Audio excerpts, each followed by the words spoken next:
Not quite yet. Written by Nickollo Winters. Chapter 3. I sat at my desk trying to respond to the email I got from Victor. I was focusing on waiting, but because I didn't want him to worry. My response read, Dear Victor, I'm doing well. There's nothing to worry about. There's nothing to apologize for. I'll see you in class. Sincerely, Gabriel. I decided that I'm not going to talk about anything that was bothering me. I got dressed and ready for school. No matter how I tried, I couldn't convince myself to care about how I looked. My hair was left uncombed and I had to rush out, making me forget my jacket, but at least I had some bottled coffee for occasions like this. I got on campus and rushed to class. We were doing nothing in class, so me and Victor sat with each other. Victor seemed bothered by something, so I asked, Is everything alright, Lucy? You seem tired. Oh, yeah? Yeah, I'm fine. May I ask you something? Victor asked, seeming to look for words. Yeah, you can ask me anything, I said curiously. I want you to answer truthfully. Do you harm yourself? Victor asked, looking me in the eyes. Of course not. I lied, shocked by the question. I prepared answers for, but I lied, shocked by the question I prepared answers for, but never thought I'd ever be asked. Gabriel, if that's true, may I see your arms? Victor asked, not looking away from me.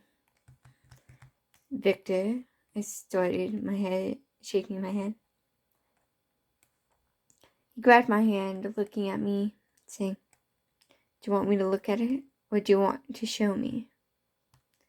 Lucy, release me, I growled. I'm sorry, Gabriel, but I need to know, Victor said, trying to roll down my sleeve. I hit him and he let me go. Gabriel Varuna, to the counselor's office, the announcement screeched through the intercom. We shall be talking about this later, I said with a glare towards Victor. I got up and went to the counselor's office to be met with the principal waiting for me. You requested me, sir? Gabriel, we wanted to see if you're alright with the bit after the video was out, the counselor said, looking at me with sadness in his eyes. How long have you been getting bullied? I'd prefer not to talk about this. It was a joke between close friends, I said, looking away. It didn't look like a joke.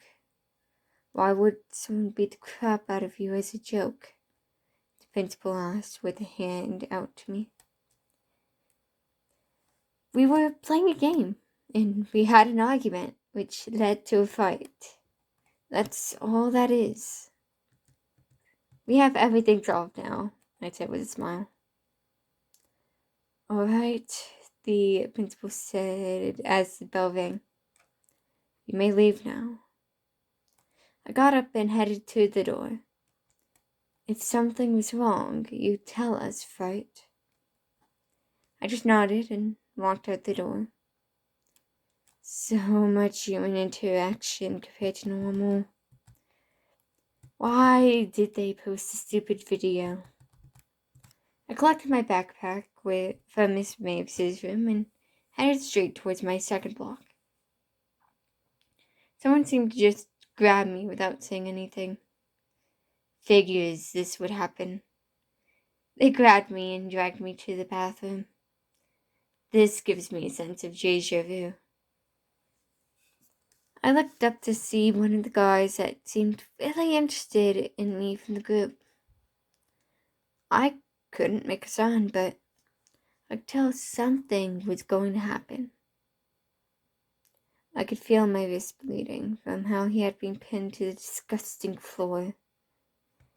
I never thought I would ever be on the floor, but honestly, you can't predict anything. The familiar scent of smoke was outside the door, coming into the bathroom. Any sound could end this, but I can't get myself to even whisper. I heard the door open and the scent of smoke became stronger. The scent was a bit comforting since it was so familiar. The person left almost instantly, but the smoke made me able to just let out a chirp. After a short moment that felt so excruciatingly long, the door opened, and Lido walked in and saw the predicament I was stuck in. I couldn't move or speak, otherwise I would have. The grit from the guy made my wounds bleed, and it doesn't help that there was much more than there was yesterday. I was a bit dizzy, but it's not something I can't handle. I felt the guy get kicked off me, and I sat up against the wall. He was knocked out, and Lido looked at me. I see someone's on the disgusting fly. More serious though, why didn't you just knock him off you? You have the strength to easily win fights between almost anyone, Lido asked. I looked down at my cuffs, completely crimsoned. Damn it, my favorite shirt is ruined. He looked at where I looked and saw the blood. Holy shit. What can I do to help? Just get Victor, please, I said quietly. Lado disappeared through the door and came back a few moments later, dragging a yelling Victor. I couldn't help but let out a laugh. Victor, shut up. Gabriel asked for me to go get you, so yell at him, not me, Lado said, pointing at me. Victor looked at me and then realized why I asked for him. Holy shit, Victor said, shocked with seriousness. What is with the both of you undressing? I joked as Victor came over next to me and sat down, taking out a first aid kit. Since when did he carry a first aid kit? Does he do the same thing? We should get the curse with this knowledge we have now. What in the fuck happened? Victor asked, taking out the peroxide and rolling up my sleeves. Jesus fucking Christ. Lucy, please. Not now, I groaned. Come over later, after school, please. We are going to have a long talk about this, Victor said, putting the peroxide on my wounds. Yes, sir, I said quietly. I could see Lido staring at my wounds. Did I make you do that? Lido asked quietly, as if he felt it would make me shatter if he spoke any louder.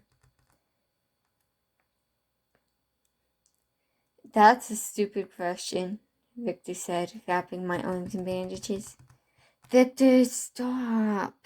It's hard to explain. It's just a lot of stuff that just piled up, I said, feeling less dizzy. Victor seemed to pull out something from his bag, but I couldn't tell what it was. Take off that bloody shit and take this hoodie, Victor said, handing me his hoodie. See, this is, I said, not able to complete the sentence. Are you sure that you'd let me use it? Victor nodded and tried to smile, but failed pretty badly. Thank you. I really appreciate it, I said, hugging Victor. It's no problem. Please tell me what happened here, Victor said as I changed out to this shirt for his hoodie. Someone just dragged me in here and I couldn't get myself to move or make a sound. He pinned me to the ground and reopened my wounds, and Lido saved me, said matter-of-factly, looking away from them. Alright, come on, Gabriel. We already missed 20 minutes of class, and today we have 30-minute long classes.